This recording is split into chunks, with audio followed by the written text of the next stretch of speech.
All right, we're going to cheer it up a little bit. There was a mother that was preparing pancakes for her son, Kevin, 5, and Ryan, 3. And the boys began to argue over who was going to get the first pancake. Seizing the opportunity for a moral lesson, the mother said, if Jesus were sitting here, he would say, let my brother have the first pancake. I can wait. Kevin, 5 years old, turned to his younger brother and said, Ryan, you be Jesus.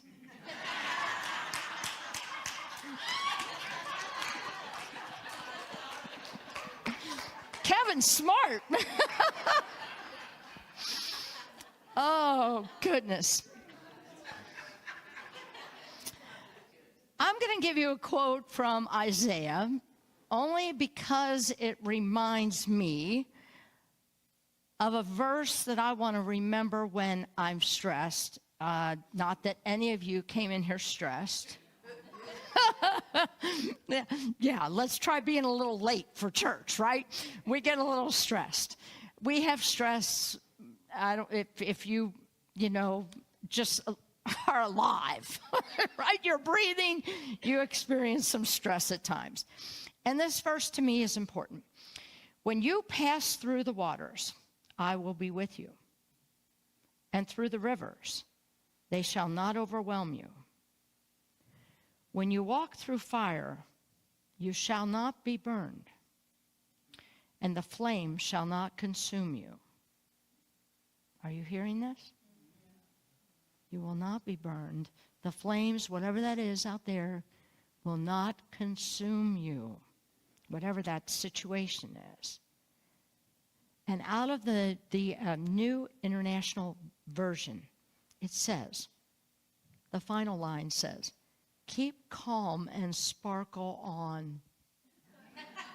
Isn't that awesome?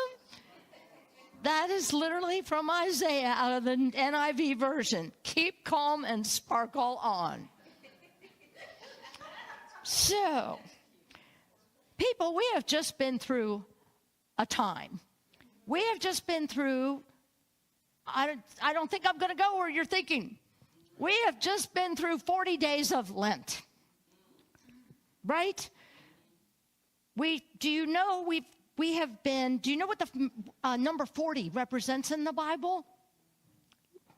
It metaphysically represents periods of testing, periods of transformation, and spiritual growth.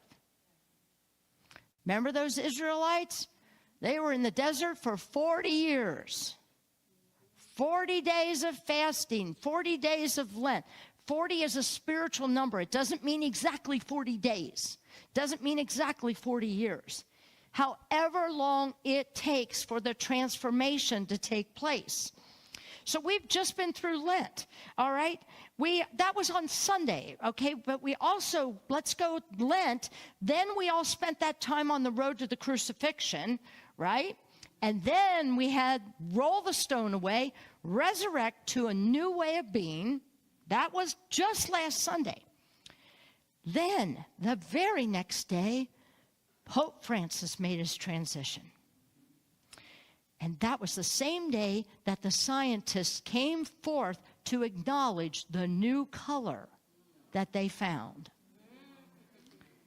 They had suspected it on April 18th, but they did not make it knowledge until the same day that Pope Francis transitioned.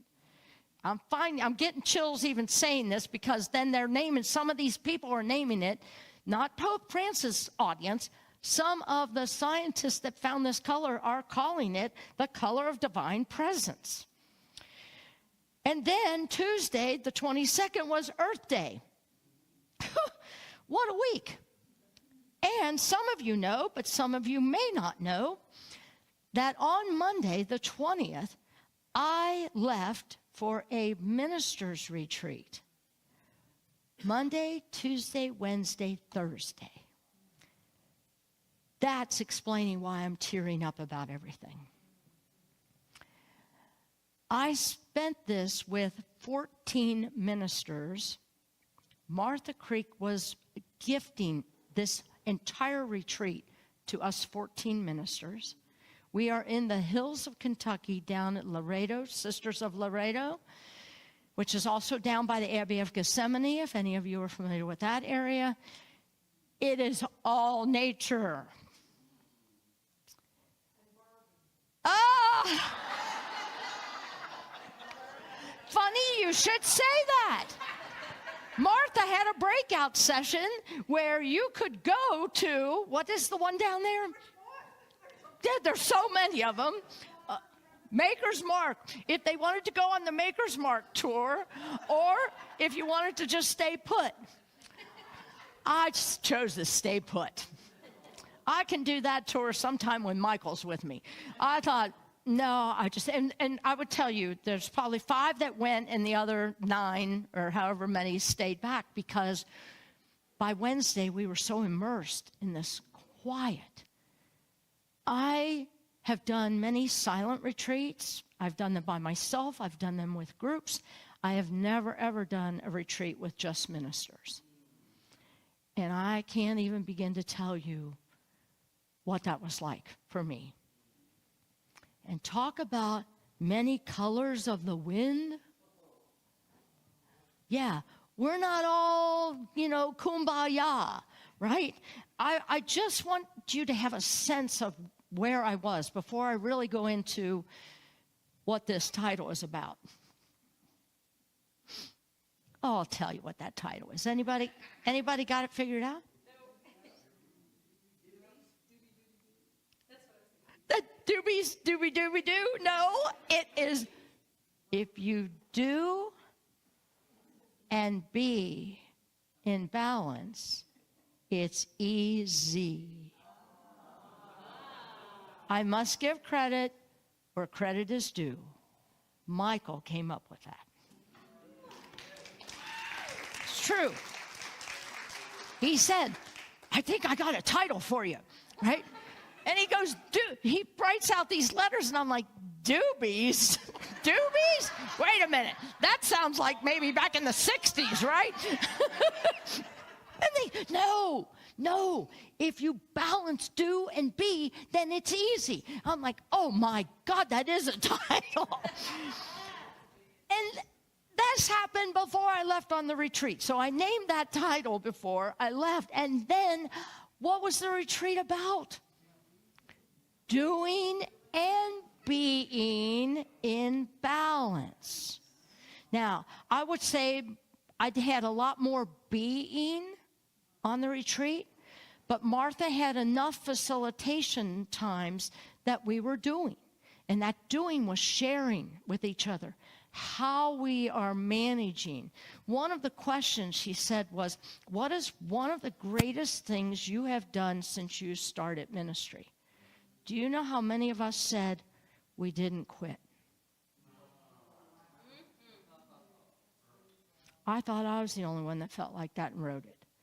There was many of us that wrote that we didn't quit. And then it makes you realize about what a blessing, what a vocation this job is. It's not a job. It is a vocation. It is an honor to be doing this job. Now, I got to tell you, now, I didn't know where my phone was. Oh, that's a brand new baby. That's a brand new baby. So that's the voice of God. Bring that baby back in. Oh, it really is a brand new baby. Anyway, so we met in circles when we would meet. And I can't tell you, first of all, I have T-Mobile, and it has terrible reception down in the hills of Kentucky. Thank God, right? The internet is, right? I finally just shut my laptop down, pulled the plug out of the wall, and said, this is crazy, right? But here we are in a circle. I cannot tell you, I'm sitting next to people that bzz, bzz, And then I'm like, he's answering. I'm like, and then he has to get up and handle stuff. And there was several ministers that had to leave to handle a board meeting.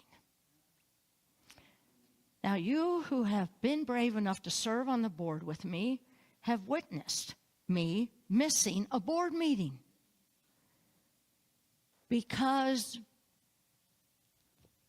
you know me. Many of you know me. I'm a doer, am I not? Remember that we did the lesson before Easter about Martha and Mary, right? I am very much Mary, but I am also very much Martha.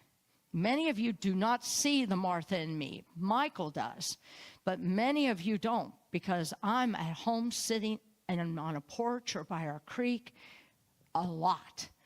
But I'm also very much a doer, and I'm going to tell you that before I've been doing this 15 and a half years with you all, and I'm going to tell you that probably 10 years ago, I was still very much a doer. Probably, maybe even 5 years ago, I still was in doing mode with this job until I started calling it a vocation. That would help me a lot. But I just watched, how would I call it? I would call it that I saw myself in this whole group. I saw myself answering to buzzes because I couldn't turn that phone off just in case there was something needed at church. Somebody needed an answer, right? I became prisoner of that. I'm pointing because I have pockets here, right? And I always have it right there, right? Life will still go on when you don't answer your phone. It will be there when you come out of spending that time in quiet. Oh, I don't think I'm still ready to explain. But I want to go into this do and be thing, because I think this is an important lesson. Let's show that first one, please. And I'm just going to say, to achieve stillness, consider these quotes. Be still and know that what? I am God. I am one. I am presence. Whatever name you want to give that. It is only by going nowhere, by sitting still, I'm not reading this yet, by sitting still or allowing my mind to relax, that I find the thoughts come to me are far more fresher and imaginative than the ones I consciously seek out. I'm in quiet, and sitting there was a big porch, and it was screened in, and there was this big tree, and the leaves were brilliant red, and they were in the shape of hearts. And I was like, the song came to me, what is it? Nothing of all the lonely people thinking that life has passed them by. Don't give up until you drink from the silver cup. I can't remember what the name is. But all of a sudden I was just thinking that all those hearts to me were representing all the lonely people out there in the world. And it was full of these red hearts. And I would meditate there every morning in front of that tree. Nobody else saw it because another minister came out to sit with me, and I said, do you see this tree? All those hearts? She goes, I never noticed that they look like hearts. But see, when you get quiet, and I know some of you people that love nature, when you get quiet and you go out there, it is amazing what your imagination will see. Anybody experience that? I'm telling you, it's just, and the being part, oh, I love this. The greatest weapon against stress is our ability to choose one thought over another. The greatest weapon against stress is our ability to choose one thought over another. So let's go into this. Doing. I can relate 100% to this. Future-oriented, action-oriented, goal-oriented. Anybody here relate to any of that? Right? This is not a bad thing, right? Remember, it's about balance. These are good qualities. Examples, to-do list. Oh yeah, I have one of those almost every day. Agendas, projects, deadlines, career goals. The body and mind may lead to stress, overwhelm, and a feeling of being hurried. Anybody ever said what I've said many, many times? There's not enough hours in the day to get all this done. If I just had 1 more hour or 5 more, then I could maybe get it all done. Character can feel like a constant hustle driven by a need to achieve. Again, not bad qualities, except when we spend way too much time on here. Now let's look at the being. The focus is present moment awareness, mindfulness, connection. The examples of it are rest, ease, flow, meditation, savoring experiences. I took Mia to lunch, my granddaughter to lunch. We went to Panda Express. I'd never been there. And we got these bowls of rice, and she got orange chicken, and I got broccoli. And she forgot her fork. But the line was so long, she's so hungry. She's like, I said, that's what the Buddhists do. You enjoy every morsel when you eat with your fingers. Have you ever noticed that? That was a request on another silent retreat I did, was to eat with my fingers. Do not use silverware. You smell your food. It also prepares your digestive system. It sends signals from your brain to your digestive system to get it ready to digest. You are absolutely right. Yes. It's amazing.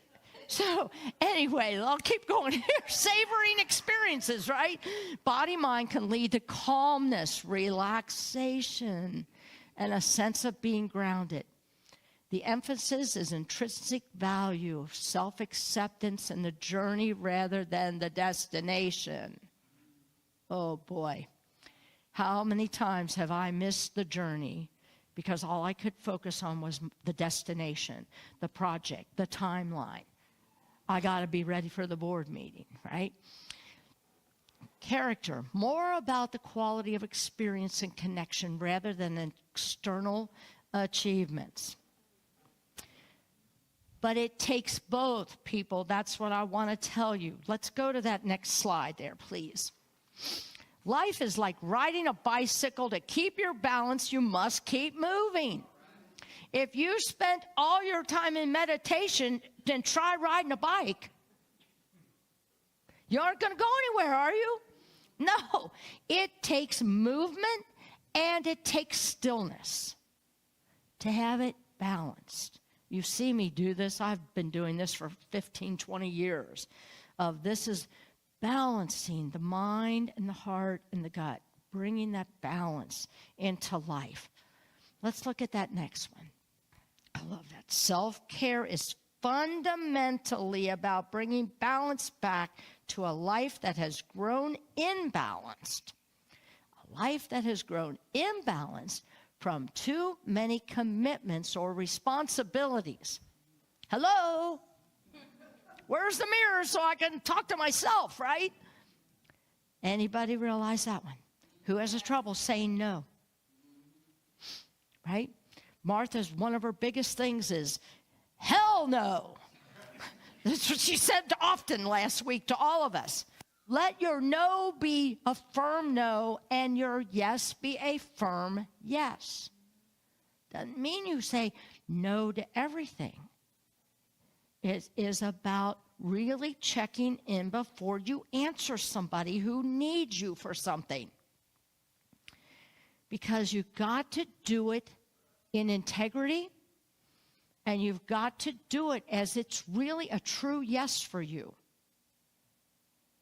Because if not, and you say yes, how many have done that, and then you have regrets, and you have stress? So really, that's the pause part of this.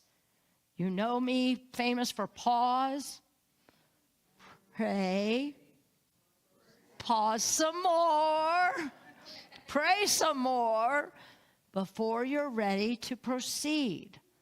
So think before you agree to somebody.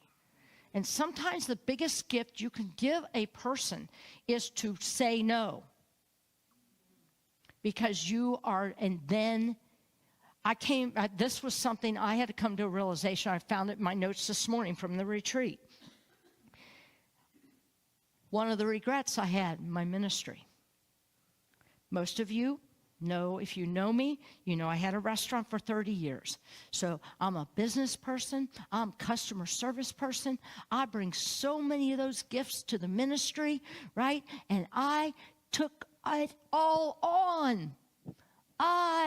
I know how to do finances. I know how to balance budgets. I know how to watch the margins. I know how to fix a sweeper. I know how to diagnose the air conditioning problem. Do you want me to keep going? I'm telling you, I'll mow the grass. I'll make sure that all the cigarette butts are out of those ash cans out front. There's handprints on the windows. I know where the glass cleaner is. I'm cleaning the windows before service. You've been around here long enough. You've seen me. You've seen me get the vacuum cleaner out before service because there's stuff on the floor, right? I got it, right? I can bring home the bacon. I can fry it up in a pan, right? I can do it all. But what was I doing? I wrote this. One of my many regrets in the beginning of ministry. I was disempowering people.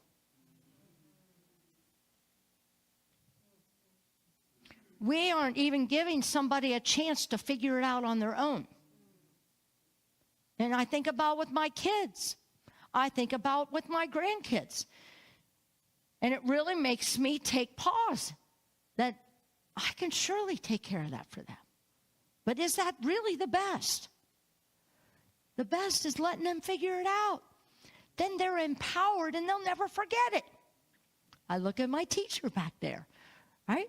Sandy, she empowers kids every day, makes them think. Unity empowers people because we encourage you to question. Don't take what Kathy says, question what Kathy says. And then check in if it's your truth or not. And if it's not, then figure out a new truth for yourself. Oh, goodness, I'm on another roll. I really am. I'm telling you, this has been the first Sunday in a long time that I have not been running back and forth in that lobby stressed. Now, I do run back and forth in the lobby, and you're going to hear my heels go clop, clop, clop, clop, clop, clop, because that's the way I walk. That's the way I walk. But you can see it on my face when I'm stressed before service. And I don't want to come in here like that if I can help it. Now, the good news is if you practice this, as soon as I sit in this chair, I can go, boom, I'm into the present moment again. But it takes practice, lots of practice. Let's go to that next one, please, Kathy. Working toward balance takes a lot of ingredients. Oh, boy, I forgot this one was there. And here I am saying it takes practice. You need courage, reflection, attention, action, and a push and pull relationship between effort and relaxation. Too much om, no action, nothing's going to get done. The bills won't be paid because I didn't show up for work, right? It's a balance. It's a balance of that. Finding time, finding 5 minutes. Many of you have heard me say, and whether you like it or not, it's true for me. 5 minutes in the bathroom, I can do meditation. 5 minutes in the bathroom, take a spiritual article or daily word in with you instead of your phone to see what's on Facebook while I'm in here. I wonder who posted something, right? I'll check the news. Just saying.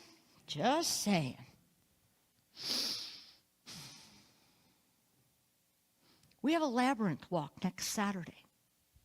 World Day of labyrinth walks, World Day of Walking Labyrinths for Peace. Everyone around the world that has knowledge of labyrinths or owns a labyrinth at 1 o'clock their time zone will be walking their labyrinth for peace. Can you just imagine that next Saturday? We have a labyrinth, for those of you that don't know or haven't seen the sign, at the far end of this parking lot. We have a beautiful, unique labyrinth. And people were working on it Friday because our boards that outline the path are rotting. And so we did some minor repairs to just hold it for now. And flowers are going to be planted before next Saturday. And I'm really looking forward to it, because these are the kind of things that I want to encourage each and every one of you to do.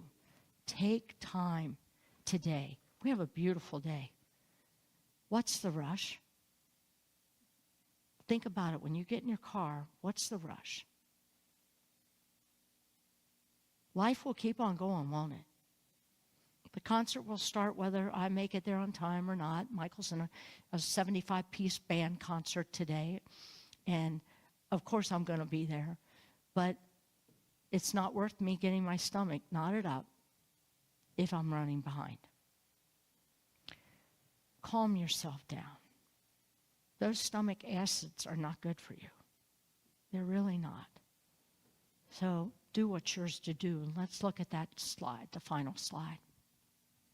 Balance is not something you find. It is something you create. I see people taking a picture. I love when you take pictures of slides. And I love it even more when I see you share it on your Facebook page. Because people need to know what what Unity churches are about. This message has been secret for far too long. The power of the invite. Let's look at our affirmation for this week. I am grounded, centered, and at peace with myself. I am at ease, and my energy is steady and balanced. I am connected to the earth. Let's say that again. I am grounded, centered, and at peace with myself. I am at ease, and my energy is steady and balanced. I am connected to the earth. Namaste. The Christ, balanced Christ energy in me. And I'm looking at that mother of that new baby back there. Oh, she's all the way back there waving. That balanced Christ energy in me truly sees and honors that balanced Christ energy in each and every single one of you. Namaste. Thank you.